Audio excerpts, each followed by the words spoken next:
Swayam Prabha. Digital India. Educated India.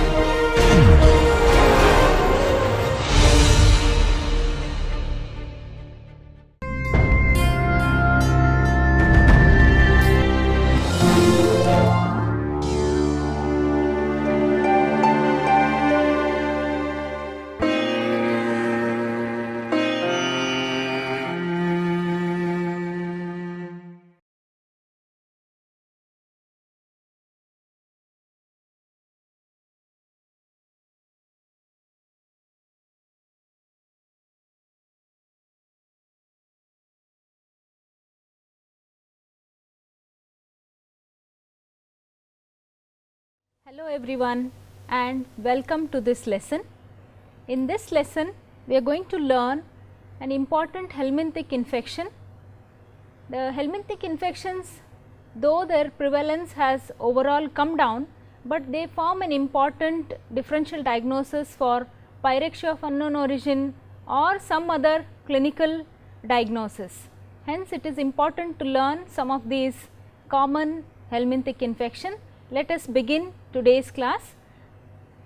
The objectives of today's class are that at the end of the lesson we all will be able to understand what is this particular helminthic infection, what are the characters of the parasite causing this infection and its laboratory diagnosis. To meet the objectives of this lesson, we are going to discuss topic under following headings: the helminthic disease, its prevalence, its clinical features, complication, treatment, prevention, etc., the details of the parasite and its laboratory diagnosis.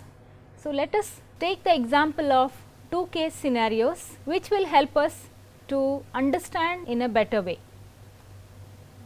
The first case here, this man came to us with a history of swelling of the limbs which was gradual and progressive over the years, and it became to such an extent that the patient was having disfiguration as well as huge swelling of the lower limbs. He also had initially fever with chills and rigors. In this case we collected his blood sample. It was collected in the night around 1 o'clock and the peripheral smear was made and it was stained with the Giemsa stain. We could see the microfilaria, the peripheral smear. These microfilaria we are seeing are the sheathed microfilaria. We can see the sheath covering this particular larval form. This is case number 1. There was another case. On examination, the clinical diagnosis was inguinal hernia and lymphadenitis, inflammation in the area. In this case, the lymph node biopsy was done and the tissue smear was made and stained by Giemsa stain again. We could see here the cross section of the adult worms in this particular case. So, we have taken into consideration two cases which exhibited the presence of the larva and the adult worms of one particular parasite. I hope you are already guessing the diagnosis here. So, what do you think is a clinical diagnosis? Yes, you are right, it is filariasis. This is a disease of lymphatics and subcutaneous tissues. Adult worms of this parasite are going to reside for many years in the lymphatics and they clog the lymphatics, ultimately affecting the drainage of that part, leading to inflammation, thickening and swelling which we observe, which is called as elephantiasis. Having discussed the workup of the cases, let us now learn about details of the disease as well as the parasite causing this particular infection. Coming to the epidemiology of this disease, 14 crore people all over the world have thought to be affected with this disease, out of which 8 crore are particularly affected by common parasite among the group, that is Wuchereria bancrofti. Rest all are not very common. This disease is found in tropical India, China, Africa, South and Central America. There is a vector Culex mosquito which transmits the disease. There are different species of this parasite which affect human beings. Wuchereria bancrofti, as I said, is the commonest one. Brugia malai is the next common one. Both of them, they produce a disease which we considered in our two cases, that is filariasis, that is called as the bancrofti and filariasis. The other two are less important, however, sometimes we come across these cases, onchocerca volvulus, which causes river blindness or onchocerciasis.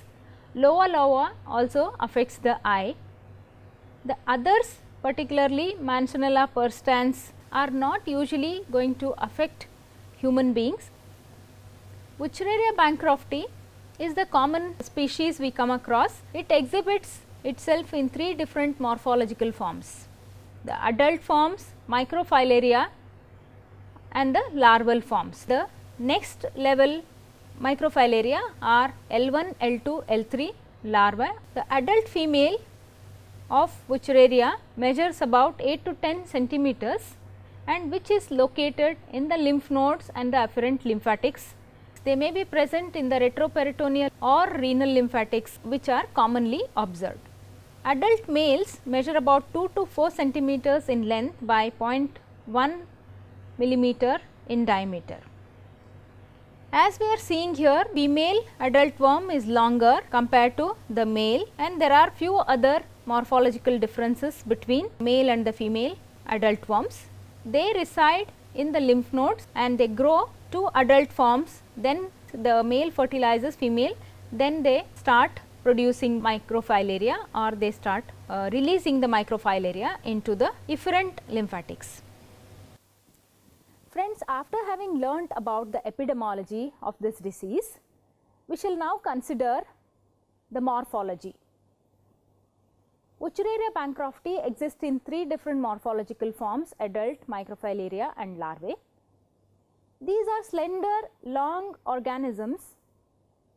The adult female is much longer than male.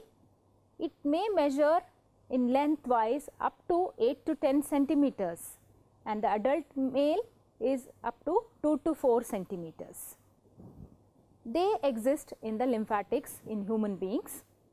Let us now consider the important diagnostic form, that is microfilaria. Measures somewhere from 200 to 300 micrometers. It is important to differentiate the species of filarial parasites. There are 2 points which we can consider to differentiate the species, especially between Wuchereria bancrofti and Brugia malai. Wuchereria bancrofti species are sheathed microfilariae, as you see here are sheathed parasites, whereas the Brugia malai will not find the sheath around parasite. Another point which we can remember to differentiate the species is the presence of nuclei. These are the nuclear cells you are seeing. Here in Wuchereria bancrofti, we see the tail tip free of nuclei. They are stopping much before the tail end of this parasite, whereas the nuclei are present till the tail end in case of Brugia malai. After having learned the morphology, let us learn about the life cycle. Learning the life cycle of Wuchereria bancrofti is important because once we understand the details of life cycle, we can go in even for better therapeutic approach. It also helps us in collection of the sample in the right time. Coming to the life cycle, Wuchereria bancrofti completes its life cycle in 2 different hosts, definitive host and the intermediate host. Man is the definitive host because the adult worms exist in man and the sexual reproduction takes place here. The intermediate host is mosquito. Here the larval development takes place, that is the asexual reproduction. Coming to the life cycle in man, infective forms are the L3 larvae. L3 larvae are going to be injected into the human skin when the mosquito, especially the Culex mosquito, bites human beings while taking its blood meal. These larvae, L3 larvae, enter into our skin, they enter into the subcutaneous tissues and further go into the lymphatics. they locate in the lymphatics, and within 3 to 12 months they start multiplying into adult parasites. The adult parasites reproduce and they release the microfilariae. You can see the microfilariae here. The microfilaria are further going to enter into the efferent lymphatics. Through the thoracic duct they enter into the circulation. They may be present in large numbers in the circulation, and that is a time when the blood meal is taken by mosquito. This is a part of development in man. Let us now consider what happens in the mosquito once it picks up the microfilariae. The next step is unsheathing of microfilariae takes place. They shed their sheath and they enter into the gut and further go to the thoracic muscles in the mosquito. At the same time, they get matured from L1 to L3 forms. From thoracic muscles, they enter into the proboscis of mosquito, and that is where we see completely matured L3 larvae which are ready to infect the next host when mosquito continues to take its blood meal. An important point to remember is the feeding habit of Culex mosquitoes. They are nocturnal in nature. The microfilariemia or the release of microfilaria into circulation also takes place in the night time, that is from 10 p.m. to 4 a.m.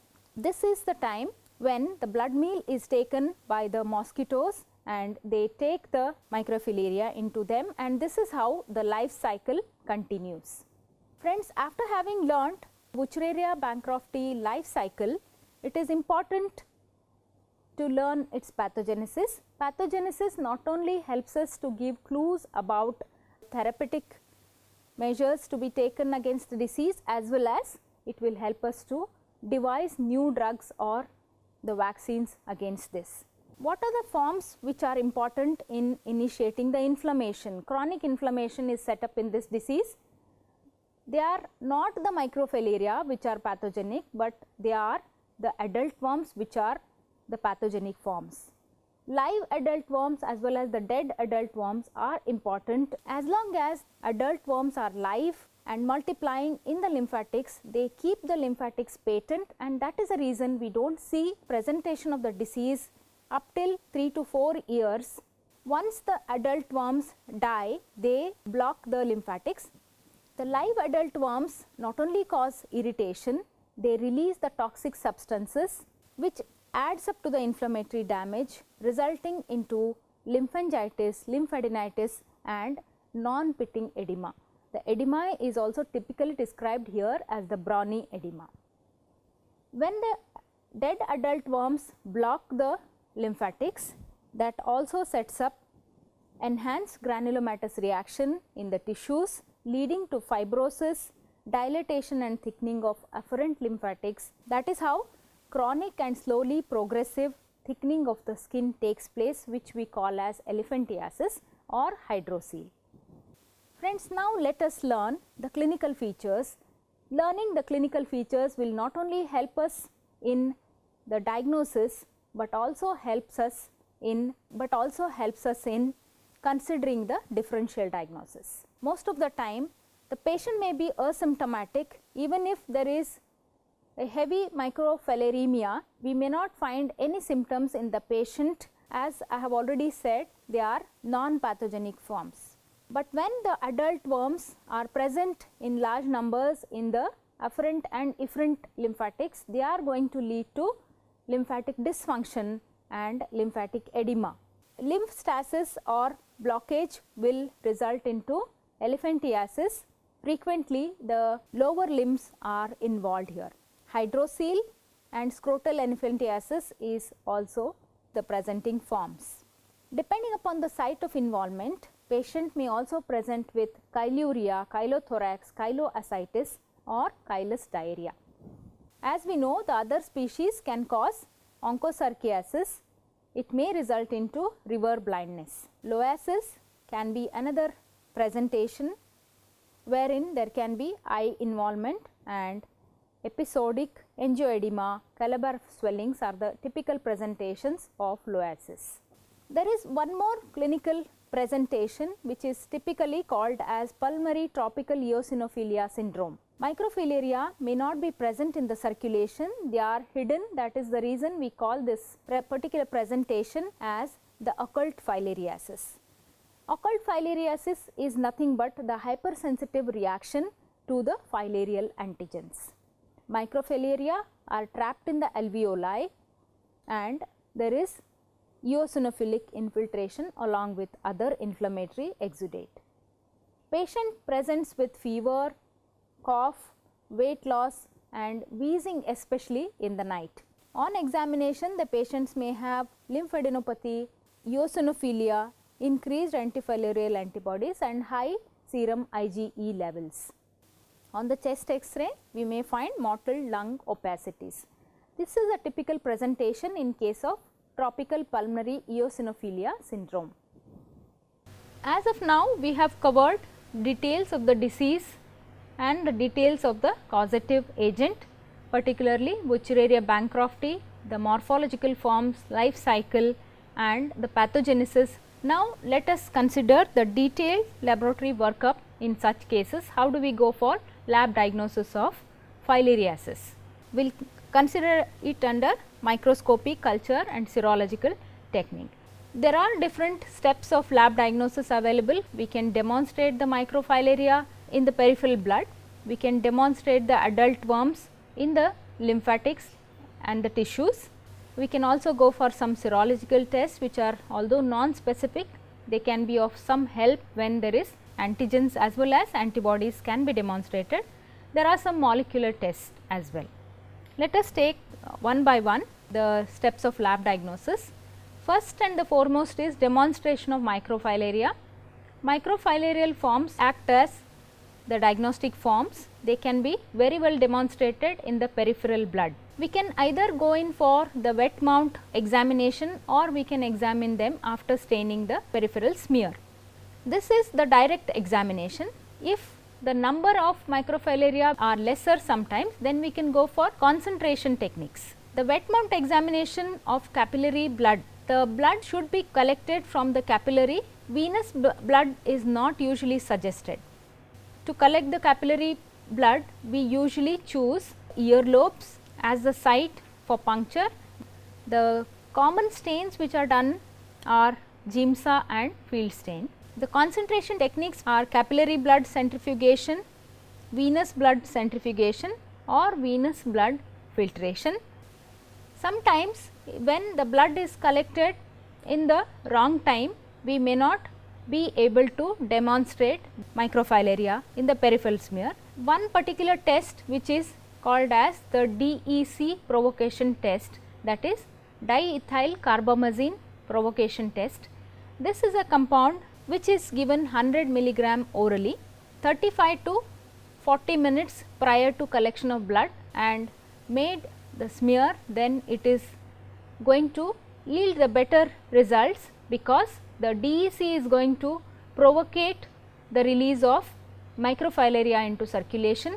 Even though it is not a night time, the drug is going to provocate the female adult worm to release the microfilaria into circulation, and that is how we will be able to demonstrate them under the microscope.